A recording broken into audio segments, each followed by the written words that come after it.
children, including 46 Americans and citizens of more than 30 countries, were slaughtered by Hamas. October 7th, 2023 was, of course, also the day when Hamas took 254 people hostage, including 12 Americans. An estimated 101 of those hostages still remain in Gaza, including 7 Americans: Ite Chen, Judith Weinstein, Gad Hagay, Eden Alexander, Keith Siegel, Sagi Dekel-Chen, and Omar Nutra. Hamas should release every one of these hostages immediately, and the United States will not rest until they are returned to their families. Hamas's attacks on October 7th launched a war that continues today, with tragic consequences for the Palestinian people. As the Secretary said in his statement this morning, the United States mourns the death of every innocent who died on October 7th and in the year since. And we are determined to continue to work for a ceasefire agreement that brings the hostages home, alleviates the suffering of the Israeli and Palestinian people, and ultimately brings an end to this war. In a speech just days before his son Hirsch Goldberg Poland was murdered by Hamas, his father Jonathan Poland said, "There is a surplus of agony on all sides of the tragic conflict in the Middle East. In a competition of pain, there are no winners. It is far time to end this conflict and to begin the work for a common future for Israelis and Palestinians with equal measures of security, dignity, opportunity, and freedom." With that, Matt. Okay, before we get back into Gaza, which I'm sure we will, can I just get you, do you have an update on the flights out of Lebanon for Americans? I do. So the flights that we launched last week, the U.S. organized flights, continued over the weekend. There was another flight that left today from Beirut to Istanbul. That flight had approximately 150 passengers on it, American citizens, legal permanent residents, and their family members. That brings to a total of 900, approximately 900 American citizens, legal permanent residents, and their family members who have left on U.S. organized flights since we launched them last week. In addition, as we said, we have been able to block seats on commercial flights that are leaving. That has continued over the weekend as well. We have now blocked 868 total seats on commercial flights. We don't know exactly how many of those have been filled because we don't get an exact number, but we know that a significant proportion of those 868 seats have been filled. So in addition to the 900 Americans that have left and their family members that have left on the U.S. organized flights, we know there have been hundreds more that have left on these commercial flights where we've been able to block seats. And of course, there are other Americans who leave on commercial flights where they make the arrangements on their own, not through seats. Right, and then just to put a fine point and make sure I'm the commercial flights you're talking about are Middle East, yes, airlines. Correct. Okay, and in terms of the U.S. contracted flights, been my understanding, and you guys have been putting this out every day, that these flights have a capacity of 300 people. Yeah. There have been how many? 8?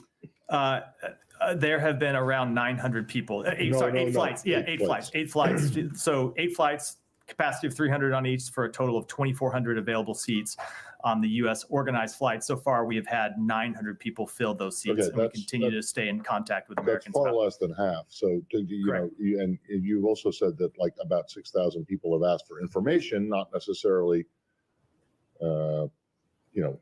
saying that they're going to leave or they want help in leaving. But can you explain why it is that, or do you have any idea why it is that 1,500 people who could have left, or there were seats who have not? So first, let me update the 6,000 number. We have now been in contact with approximately 8,500 people inside Lebanon who have asked for more information. But as we always make clear, and as I know you did in the question, that does not mean that all of them intend to leave. A lot of people are making daily assessments about their situation, and they reach out to us for information. They want to know if they can join a flight, even if they haven't yet decided to join a flight and to leave Lebanon. So look, I think that is ultimately the reason why some of these seats remain unfilled, is because you do have people who are making what are very tough decisions to leave. You have people in many cases who have lived in Lebanon for a long time, who have family members, not just immediate family members, but extended family members who they don't want to leave. And so they decide I'm not going to leave today. Maybe I'll leave tomorrow. Maybe I won't leave at all. And it is up to them, of course, to make those decisions. We advise them to leave, and we've been making these seats available, and we'll continue to make them available as long as there's demand and long as the security situation demands it. Okay, so the number who have left and the 150 today, that you think constitutes, and I'm not saying it shouldn't, but I just want to make sure that constitutes demand to you. Even if it's 150 people today on a seat on a plane that carries 300 people, that's half full. So does that mean that you still think there is demand? We do still think, yes, we do still think there is demand. And actually, there are probably other people who, for whatever reason, can't make it to the airport, but yes, I just want to make sure that I understand. We do believe there is still demand, and so we plan to continue organizing these flights. Last one on this, and that I know you can't speak to the fares that Middle East Airlines charges, but is it still correct that the maximum fare on your contracted flights is $283? It's $283. That's correct on the flights that we organize. And then I have seen these reports about what people are being charged to fly on Middle East Airways. I'll tell you, we have not always seen information that backs up some of those claims. And I will note that on the seats that we make available or that are made available to us, it held in reserve for American citizens, the price for those seats on Middle East Airways has been far, far less than you see as the thousands, somewhere less than $400. So far, far less than the price that you've seen quoted sometimes for people. I suppose maybe they're looking to book separately from Middle East Airways. I can't speak to individual people's situations. Right. But when it comes to the seats that are made available to us, that we are making available to American citizens, legal permanent residents, and their family members on Middle East Airways, they're less than $400. Okay, and sorry, I know I said that was the last one, but I got one more. It's just there are 8 flights. All but one of them has gone to Istanbul. The other one went to Frankfurt. I will have to check. They have been to Istanbul and Frankfurt. I know most of them have been to Istanbul. I don't remember if it's 7 and 1 or some other breakdown. Okay. Sure. Yeah. No, it is indeed a somber day. I wanted to ask you on something that you said in your opening statement. This call, and you said it many times in the administration, this call saying it is far time to end this conflict today. Obviously, this conflict is not only ongoing, but it's escalating in every direction you look at. There are new operations in Gaza. There's, of course, bombing in Lebanon, and we're waiting for the response against Iran's attacks. So when you say it's far time to end this conflict, and obviously you have to be two sides, to agree to end the conflict, are you saying specifically to Israel, stop the bombing, stop its operations in Gaza, or do you still support those? We do not believe that a ceasefire where Israel unilaterally stops the war without an agreement with Hamas to stop attacking Israel, to release Israeli hostages, to release American hostages, to release the hostages of other countries is a just outcome. We want to see a ceasefire, but it needs to be a ceasefire that includes both parties to the conflict, not just one. A few things, Matt. Just a broad question to perhaps reflect a year on. It's the anniversary of October 7th Hamas attacks. It's also the anniversary of the start of Gaza war, which is, according to Palestinian health authorities, killed nearly 42,000 people. And everything we've lived through, I'm wondering, does the United States believe Israel is safer today than before the start of this? And given the United States has supported Israel throughout this, I'm just wondering if there is any reflection within the administration going back to the early days and sort of looking at the steps that you've taken. Is there anything that the administration would have done differently since then? So let me answer the last one first.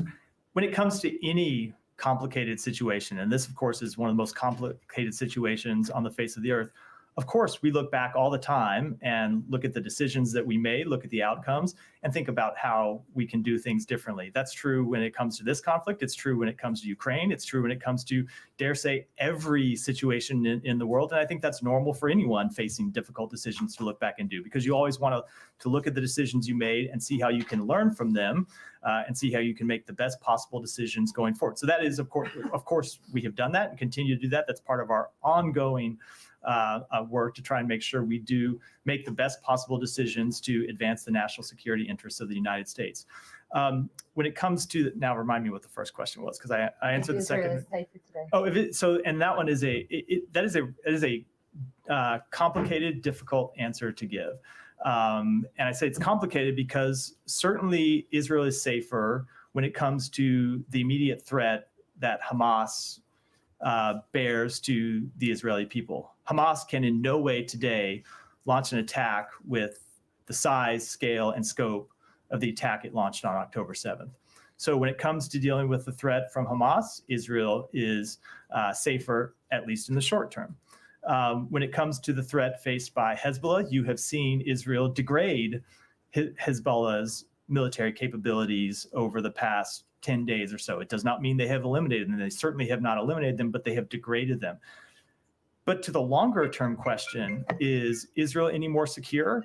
I think that's a very difficult question to answer. And it goes to the point you have heard the secretary make over and over and over again, which is as long as Israel is mired in conflict in Gaza, as long as it is dealing with an unstable situation on its northern border, as long as it is dealing with unrest and insecurity in the West Bank, ultimately its security is never going to be assured, which is why you have heard us, and you have seen us. You've been on the trips with the secretary throughout the region, where he's spoken to this and said, the ultimate resolution of these conflicts needs to be one that has a political path forward that answers the aspirations of the Palestinian people. It needs to be a path for governance in Gaza by someone other than Hamas, because as long as you see Hamas continue to govern Gaza, either by name or in a de facto sense, you will continue to see insecurity for Israel. And you just have to look at the events of the past few days where Israel is again conducting military operations in northern Gaza, a part of Gaza where they initially stopped major military operations, I think last January. And they're back in because Hamas still has control of large parts of Gaza City and northern Gaza, because there has not been a path forward that provides an answer to the security questions and provides an answer to the governance questions, and not let alone the reconstruction questions that very much need to be answered. Right. So let me take that to Lebanon then. Are those questions at all answered or being answered, or are the answers being thought about right now because Israel is conducting an operation in Lebanon? And given that over the weekend, for example, it has targeted some densely populated Beirut suburbs, I'm wondering if the United States still sees this as a limited incursion. We have seen the ground operations so far continue to be limited. We've seen limited incursions on the ground. That is not to offer any kind of forecast about what's going to happen. It's just an assessment of what we see on the ground right now. I would just say, with respect to the two situations, though, they are different. Lebanon is a sovereign state. Gaza is not, right? Gaza is was ruled by a terrorist organization. Lebanon is ruled by a government, an imperfect government in many ways, because Hezbollah has a veto on many of the functionings of the state, and the state does not have a monopoly on security. Hezbollah has maintained arms and the ability to thwart state security for many years. So it is a different comparison. So I just note that as a bit of a qualification. Just on the limited incursion, though, what is the parameter for U.S. for this to be considered anything beyond limited incursion? I don't want to forecast what's going to happen, which I think I'd have to do to get into that. What I can tell you is we're watching this very closely. We support their ability to target militants, to degrade Hezbollah's infrastructure, to degrade Hezbollah's capability. But we are very cognizant of the many times in the past where Israel has gone in on what looked like limited operations and has stayed for months or for years. And ultimately, that's not the outcome that we want to see. The outcome that we want to see is the full implementation of UN Security Council Resolution 1701, which would mean Hezbollah forces push back from the border, UNIFIL and the Lebanese armed forces coming in, and those security forces, not Israeli security forces, but the IDF, the LAF and UNIFIL taking the place security forces in southern Lebanon and providing that buffer zone so Israelis in the north of Israel can return to their homes and Lebanese in the south of Lebanon can return to But their are there homes. any active conversations about this? Because, I mean, at the moment, it does appear that the United States is greenlighting what Israel is doing in Lebanon so far. But do you have, and you just talked about how there was no post-war Gaza plan, there was no political pathway, and that left us where we are a year on in Gaza. But you don't seem to have anything concrete for what comes after Israel's Lebanon operation either. So isn't that a point of concern for the United States? That this risks being an open-ended. So thing as well? so I would just reject the first sentence or two sentences of the question. There are very serious ongoing conversations about this with our partners in the region, with the government of Israel, with partners outside the region about what the path forward ought to look like.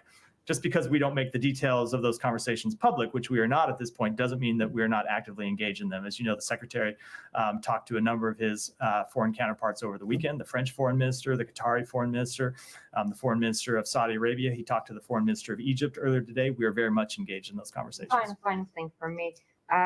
President has said he doesn't want Israel to hit Iran nuclear sites and also like the oil facilities. But I'm just wondering if Israelis actually have given you any assurances that they won't do that. Now, I'm not going to get into those private diplomatic conversations. We continue to discuss with them what their response will look like, and I will leave it at that. Just to follow up on one bit of what you said to Humira, you said the ground incursions continue to be limited, I believe. So does the United States believe that the bombings in the Beirut area are included in that limited character trait that you guys are I don't have a wishing to characterization see? of them one way or the other. They have been conducting strikes. They've been conducting strikes targeting Hezbollah militants, and certainly there are more strikes happening this week than there were 3 weeks ago when they weren't operating. But it's in terms of a sweeping characterization of them, I don't have one. And so long as the Israelis are going after Hezbollah targets in those Beirut strikes, the U.S. is supportive of them doing that. We're supportive of them targeting Hezbollah, but of course we expect them to target Hezbollah in a way that complies with international humanitarian law and that minimizes civilian casualties. And have they done that so far? That's never the question I can answer with a sweeping conclusion here. As you know, it takes an assessment of individual strikes before we can reach any of those kinds of conclusions. And we know that this department is carrying out that assessment when it comes to Israeli operations in Gaza. Are you also carrying out that assessment when it comes to Israeli operations in Lebanon targeting Hezbollah? I don't have any announcements to make today. We're in the early stages of this conflict, but that is the type of assessment we regularly conduct all around the world. Well, why can't you tell us if you're looking into it? Because we are in the very early days of this conflict. There are a number of assessments, a number of incidents we are having to look at with respect to Gaza. We have, I think, as you know, a limited number of people available to perform those assessments, especially when you look at the number of incidents that have been reported in Gaza. So I can't give you a readout of what we're doing with respect to strikes in Lebanon, but we take that obligation incredibly seriously. Okay. Can I just follow up on Sure. that? I apologize. I mean, okay, you're doing these evaluations and they come out whenever they come out. I mean, the president, during Gaza said, oh, the Israeli operations were over the top, for example. So specifically, the ones that are happening now in Lebanon, are they over the top? I don't have a sweeping conclusion to offer you at this point. We're watching all of them closely. We make our judgments, both when you look at the totality of incidents, and I don't have an assessment to offer on that. And then there are different questions about individual strikes that are the types of things that we regularly look at. Are you done? Just one more question. You said in your opening remarks that the Biden administration continues to work towards a ceasefire. You gave, readouts, or actually you didn't give full readouts, but you noted the phone calls that the secretary has had in recent days that are driving towards that outcome. But from the perspective of us, it does seem like that effort is a little bit stalled right now, as you guys are waiting to watch what Israel does militarily. Would you reject that conclusion, or?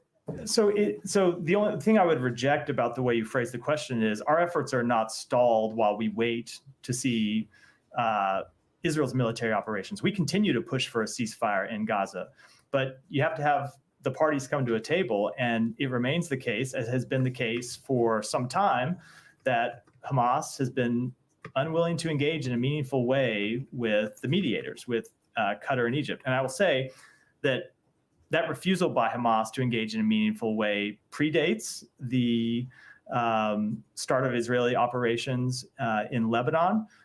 But if you just look at the things that Hamas has publicly said for some time, they have been hoping for a wider regional war. They have been hoping for a wider escalation of this conflict. They've wanted to see Hezbollah come into the conflict. They've wanted to see the other Iranian proxy groups come into the conflict. They've wanted to see Iran come into the conflict. So they will have to assess why it is they refuse to engage, or they would have to speak to why it is they refuse to engage meaningfully on a ceasefire that would in every way alleviate the suffering of the Palestinian people. But I don't think it's any secret that they have long wanted to see Israel under attack from other directions as well as just from inside Gaza. And is there any latest ceasefire proposal that you're waiting for Hamas to respond to right now? No, that's not exactly. I'm pausing only because I went through some of this, but it's probably on a day that you weren't here. Where we've been, no, it's quite all right. So there was a ceasefire proposal that we put forward. There was then a bridging proposal that we put forward. The bridging proposal had a number of implementation agreements that were going to have to be worked out. And we had been engaged in a process where we were talking with the Israelis about what proposals we could put forward that would get them to yes. And the other mediators, Qatar and Egypt, had been talking about what proposals they could put forward to Hamas that would get Hamas to the yes. The idea being you look for the Venn diagram between those two parties that would get you an ultimate agreement. And several weeks ago, Hamas just started refusing to engage in any meaningful way about what things they might be willing to accept. And you haven't heard from them in weeks. So the Egypt and Qatar would have to speak to their communications with Hamas. I can't speak to whether they're talking with the Hamas officials outside Gaza or not. I'm sure that they have some regular communications that I won't speak to, but we have not heard from them in any meaningful, substantive way when it comes to the ceasefire proposals on the table in weeks. Said, go ahead. Thank you, Matt. In your response to Humayra, I believe, on if Israel was safer today, you said that Israel has degraded Hamas apparently a great deal and so on. So I want to ask you, why the need to continue to bomb 10 places and places where Palestinians are advised to go to for safe havens and so on with F-35s and bombs that are 2,000 pounds? So why is there a need to continue to do this kind of bombing? So I'm not going to speak to any particular decision about what kind of strike to use, but they continue to engage with Hamas forces in Gaza because Hamas forces continue to pose a threat. But Said, that just goes to the point that I was making, that they will never end the conflict in Gaza through a military response as well. It is going to take a political approach, it is going to take a different governance approach, and it's going to take an approach that means that something other than Hamas, and it can't be Israel, it can't be the IDF, but something other than Hamas is in Gaza governing. But Israel continues to use these bombs, these huge bombs. In fact, bombing a coffee shop in the West Bank, which is an area they control. They should not be bombing by, area bombardment, coffee shops and so on. But you mentioned a point that takes me to my other point. Israel seems to be cutting off the north of Gaza from the south. They're basically, what is underway is nothing short of ethnic cleansing. Now, you all along have said, and the president, I think the secretary said that, I'm not so sure whether the president said that or not, but you don't want to see Gaza reoccupied. You don't want to see any part of Gaza reoccupied. Are you aware of these reports, and do you have a response to them? We have seen these reports. Let me state first very clearly that no, we do not want to see Gaza occupied by Israel. We do not want to see the territory of Gaza shrunk in any way on a permanent basis.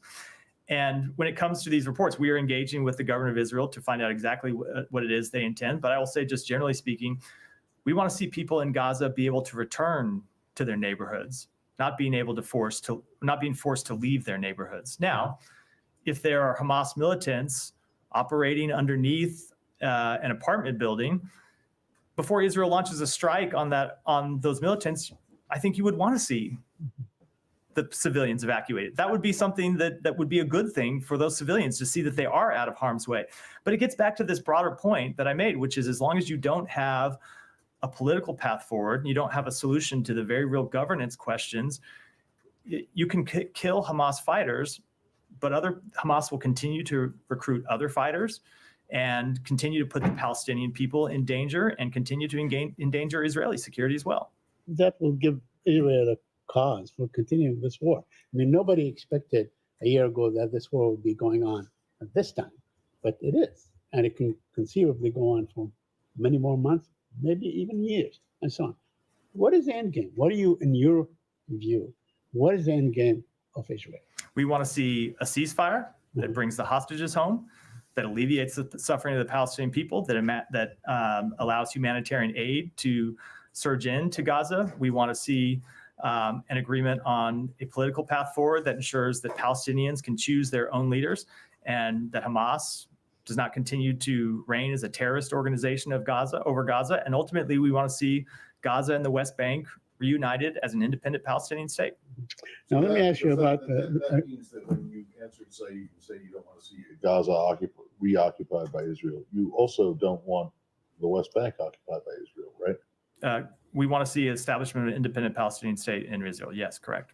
So you don't want the Israelis to be occupying the West Bank. We want it to be. Right. We want it to be ultimately its own independent Palestinian state occupied by Israel, not occupied by Israel or anybody else. No, we want to see it governed by Palestinians. And then just secondly, and I've asked this, and I know others have asked this before, but when you talk about how you want a ceasefire in Gaza so that people can return to their neighborhoods and their homes, how many neighborhoods and homes do you think are left for them to return to? So by various estimates, somewhere around half the buildings, maybe a little over half the buildings in 50%. Gaza have been destroyed or damaged. There are other buildings, obviously, that remain. And we want to see people be able to return to their neighborhoods.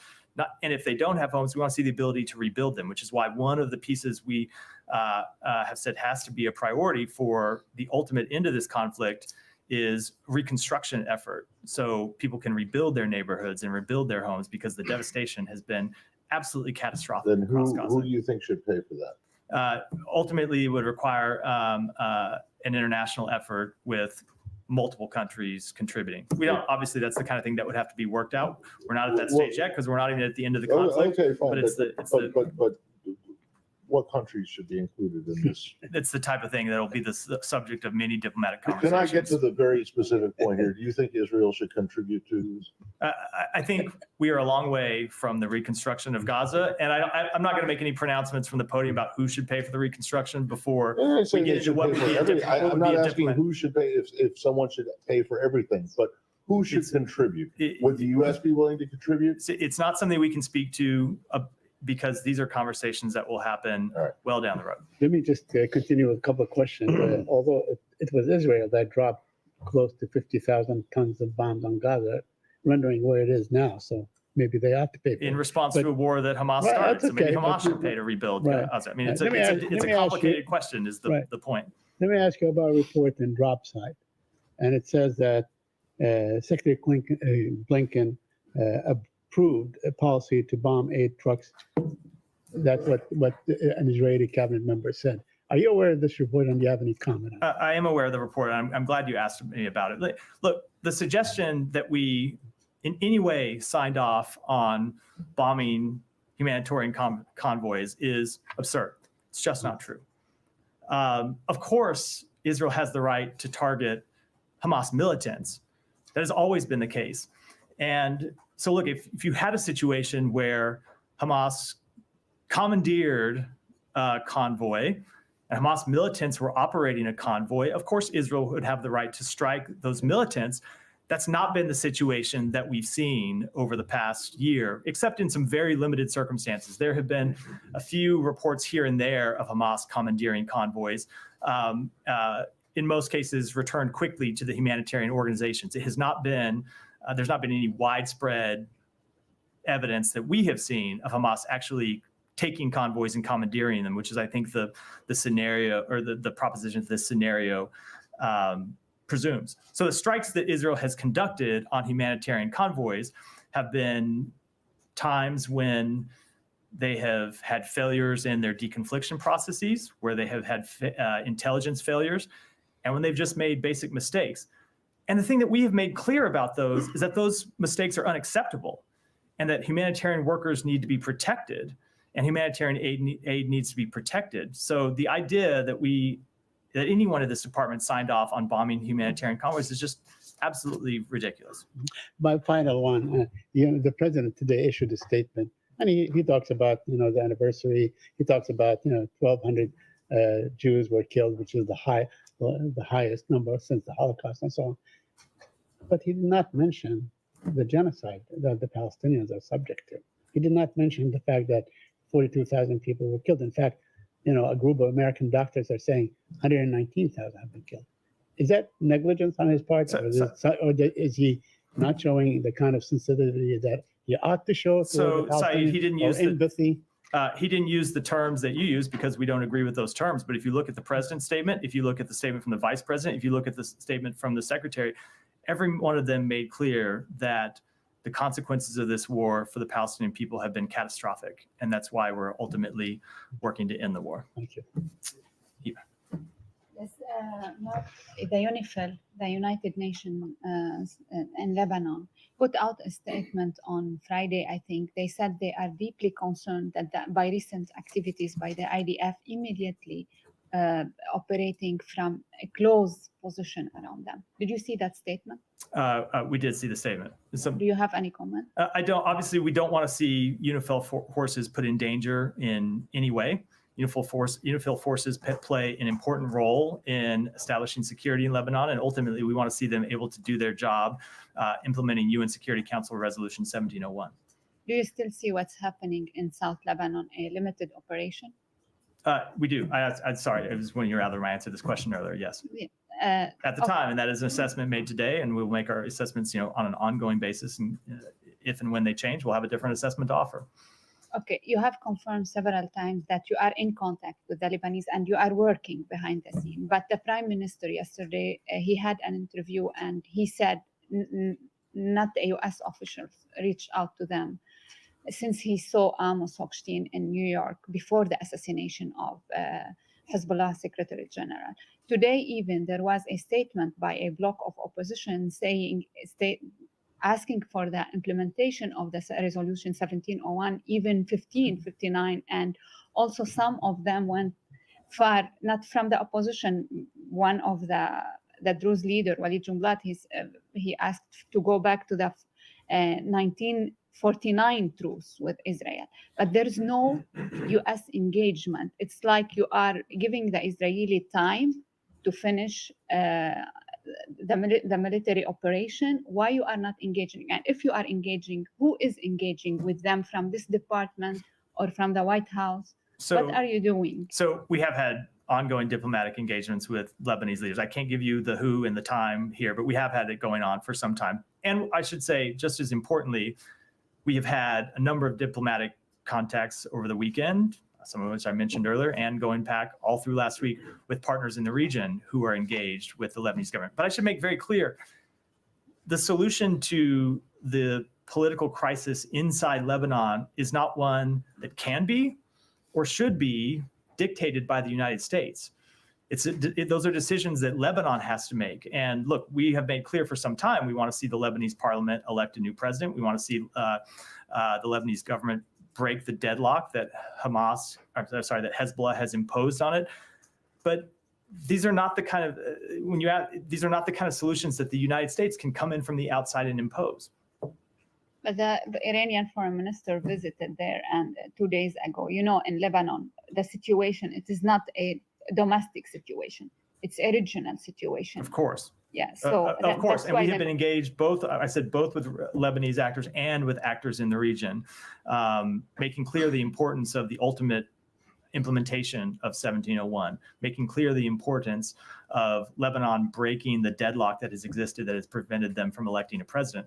But at least with respect to that last one, that is a question that Lebanon has to work through. We can offer our support, we can offer assistance, but those are decisions for the Lebanese to make for themselves.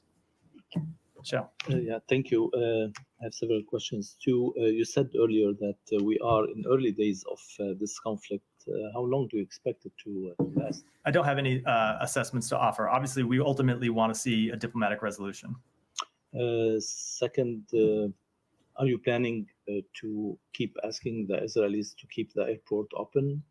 We think it's very important that not only the airport be open, but that the roads to the airport be open so that American citizens who want to leave that can get out, but also citizens of other countries who want to leave, be able to leave, can get out. So yes, we want to see the airport stay open and we want to see the roads to the airport be open.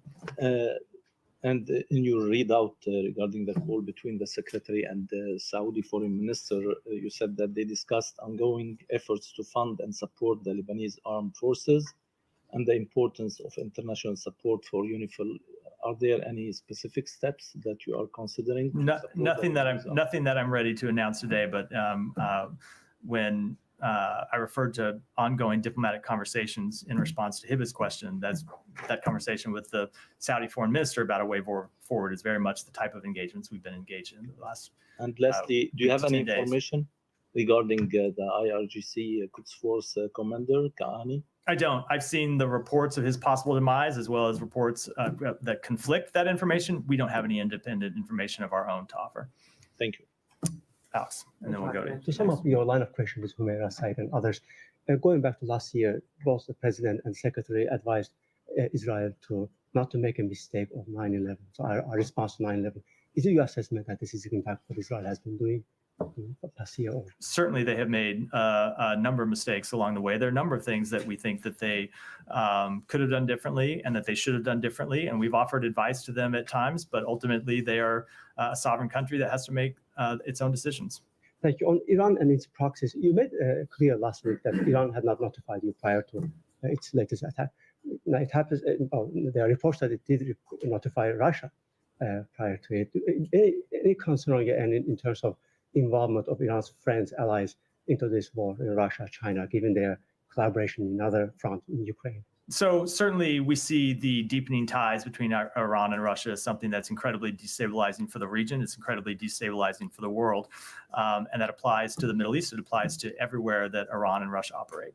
On that line, there are reports that Victor Bout, who was released last year as part of the hostage deal, is back in business and is apparently a part of an armed deal, potential armed deal with Houthis. Any reaction from the state? Yeah, look, so as we made clear when that arrangement was announced, and as we've made clear at other times when we've made arrangements to bring American citizens home, these are always very difficult decisions with trade-offs involved. And we have to make the tough decisions to bring American citizens home. And what we have decided time and again is that we're willing to make those decisions because the safety and security of the American people is our first priority. And that's how we've gotten more than 50 wrongfully detained and other Americans returned home over the course of this administration. It's because we are willing to make those choices. And I think when you look at the Americans that we have brought home versus the people in Russia's case that they have been able to get home, it says something about the type of individuals that our societies value. Now, when it comes to Victor Bout specifically, there are any number of actors that Russia has engaged over years, not just Victor Bout, but others, to engage in destabilizing behavior, including making arms available. There has been no shortage of people, both inside the government and outside the government in Russia, willing to fulfill that role. And what we do is monitor those very closely, take steps to counteract them, and ultimately take actions to hold Russia accountable. I have two more in Ukraine and Georgia if you have to come back to later. So are you doing anything in this case? I don't have anything to Do you announce. even know if it's true? So I don't have anything to announce today, but I'll tell you that we watch these things very closely, and you've seen us impose any number of sanctions on Russian individuals for engaging in this type of behavior. Yeah, a lot of them, but you don't know if this specific report is true that he's now trying to do. I don't have anything business with the- I don't have anything to. Okay, to speak to. and then in response to Michelle's question, you said you want the airport in Beirut to stay open and you want the access to the airports. Does that mean that you have complained to the Israelis about this apparent bombing of the road, of one of the roads to the airport? We have made clear to them that we want to see those roads continue to be operational. Yeah, I'm sorry. So did you say that, hey, you shouldn't have done that? I'm not going to speak to that strike.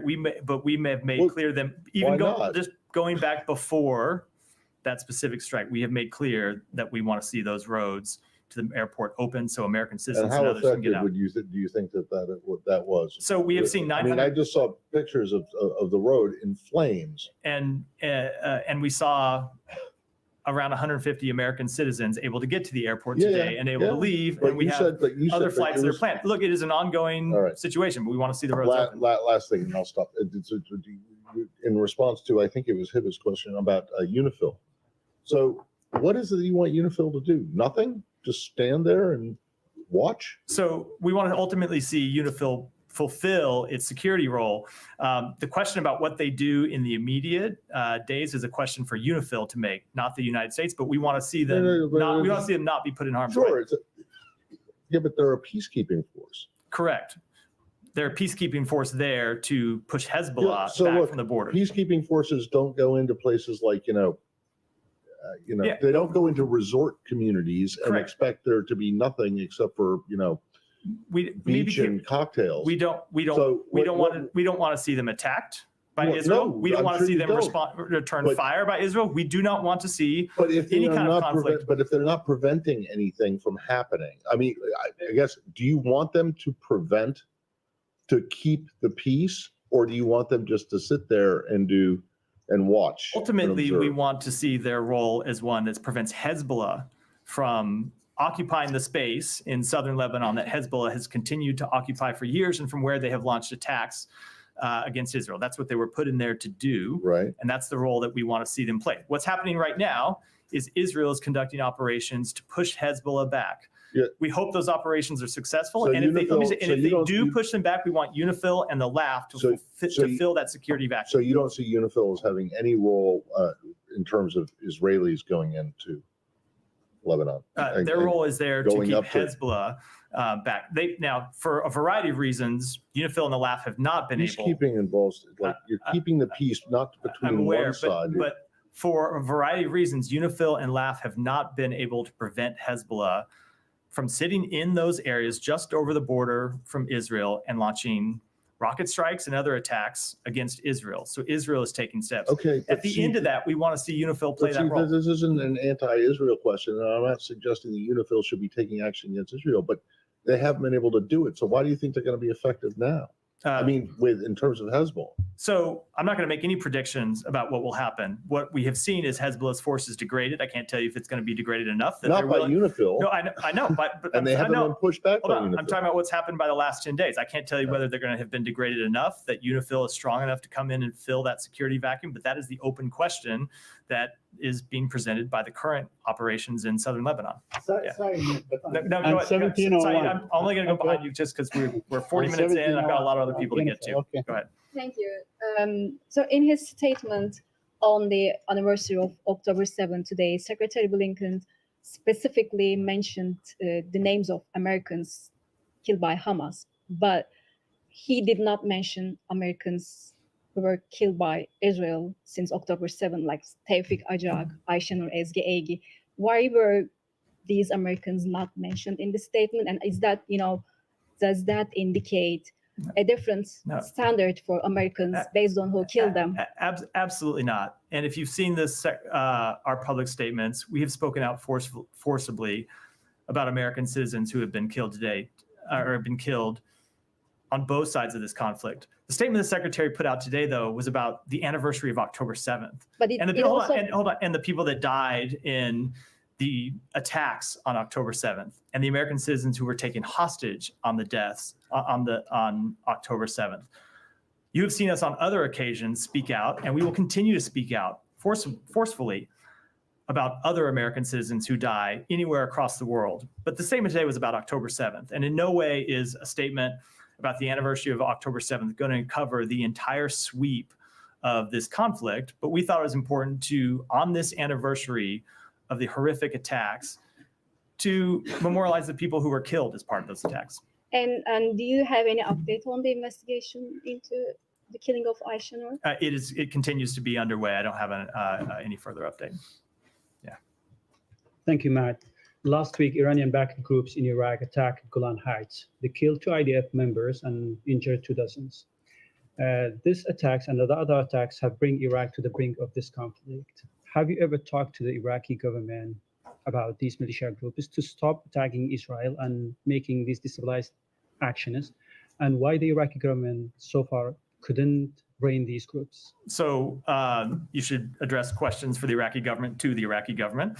I will say that, of course, we continue to be concerned about the presence of Iran-backed militias inside Iraq. They continue to destabilize Iraq's security situation. They continue to risk Iraq being dragged into a conflict that the Iraqi people want nothing to do with. That's why we've designated these organizations as terrorist organizations, just as we have other Iranian sponsored militia groups, such as Hezbollah, such as Hamas. And we continue to talk with the Iraqi government about the importance of preventing attacks from within Iraq's borders, preventing attacks on U.S. personnel, U.S. interests inside Iraq, and the importance of holding people accountable. So far, Israel has not responded to these groups inside Iraq, but it may one day. So have you ever requested Israeli or advised Israel to not attack these groups inside Iraq in order to prevent the war not spill over to Iraq and shield the Iraqi territory from that war? So I'm not going to get into private diplomatic discussions, but we have said before that Iraq deserves the chance to move beyond decades of conflict. And it's why the presence of these Iranian-backed groups inside Iraq are so troubling, because they ultimately destabilize Iraq and they destabilize the region. Thank you. Yeah, Gita. I'm going to go back to your conversation about U.S. talking to Israel about its retaliation against Iran's attack. Have you tried, has it even tried to dissuade Israel from retaliating? We have had a number of conversations with them. You've heard us say before, they have a right to respond. This was an attack of 200 ballistic missiles that Iran launched on Israel. And of course, they have a right to respond to a state-on-state attack like that. I'm not going to get into the nature of those conversations. You heard the president speak publicly to some of them, but the conversations are ongoing, and I'm not going to characterize them further. Thank you so much. In Bangladesh, this is Durga Puja time, you know. The Hindu community is preparing to celebrate their largest festival, Durga Puja, amidst multiple security concerns in Bangladesh. Meanwhile, neighboring country India has also placed message to Bangladesh government for ensuring peaceful religious event for the Hindu community in Bangladesh. In this given scenario, do the US government place any communication with Bangladeshi authority to protect the rights of minorities? So of course we want to see the rights of minorities protected in Bangladesh, as you so much. As is true all around the world. And then what specific measure will the US take in response to the urgent call from French-based human rights organization and Human Rights Watch, JMBF, regarding the rising incident of mob violence and lynching in Bangladesh? And how will it ensure accountability for human rights violation in Bangladesh in light also of the growing concern surrounding the increasing number of legal cases being filed against innocent individuals, like such a person of Tawfiqur Rahman from Gopalganj and hundreds of others? How does US government view the protection of human rights in Bangladesh right now? I can't speak to these individual cases that you mentioned, but I can tell you that the secretary met with the Prime Minister of Bangladesh just 2 weeks ago at the UN General Assembly Chief in New York. advisor you want to make? What's that? Chief advisor of Bangladesh. Right now, we do not have any prime minister. Correct. Acting Prime Minister, I think his title is. Yes. And made clear that we want to see human rights protected, and that ultimately those responsible for violations of the human rights of the Bangladeshi people over the past few months need to be held accountable. Thank you. Can I ask about China? Yeah, well, Sure. one last. The recently concluded Quad Summit has used strong language against Chinese aggressive dominance in the South China Sea. What can we expect to see in intense diplomacy to continue their aggression? We will continue to work with our allies and partners in the region to advance our vision of a free, open, prosperous, and secure Indo-Pacific. Thank you so Kylie, much. do you have one? Then Humera, then we'll wrap. Yeah. With the Moscow court sentencing an American to 10 years in prison for allegedly fighting as a mercenary for Ukraine, What's the State Department's response to that? Do you think that these charges are legitimate? So we have limited information available about this case because Russia has refused to grant consular access. I'll say a couple things about the case, though. The individual is 72 years old. He's been held in prison for 2 years. He was arrested in Ukraine, not in Russia. Russia should grant consular access to him for the United States, as they should anytime they detain an American citizen.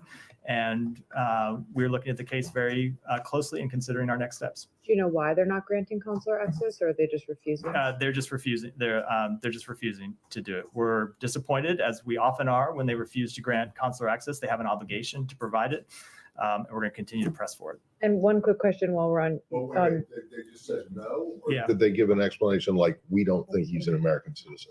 So you don't deserve consular access? I don't have, if there's any further information, I don't have it here. There's certainly no dispute of his American citizenship. And just one more question on Russia. There were some reports in recent days that North Koreans were reportedly killed on the front lines of the Ukraine war. Did you guys see those reports? Does the U.S. have any assessment as to if North Koreans are fighting for Russia? Let me take that one back and get you an answer, and then Humayra will wrap for the day. Matt, just something that you said at the beginning, I think, of the briefing to Kylie. She was asking specifically about potential IHL violations in terms of Israel's strikes in Lebanon.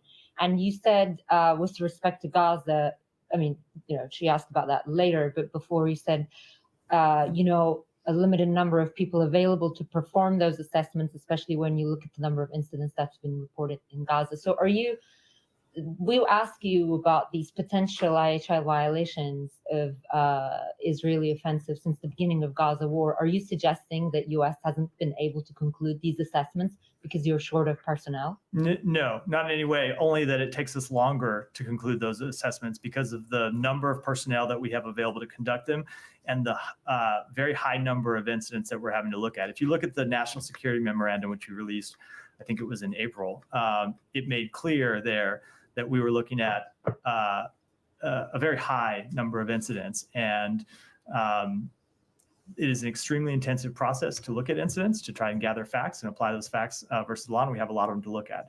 And Congress doesn't give us any additional funding to look at those. We, of course, welcome it.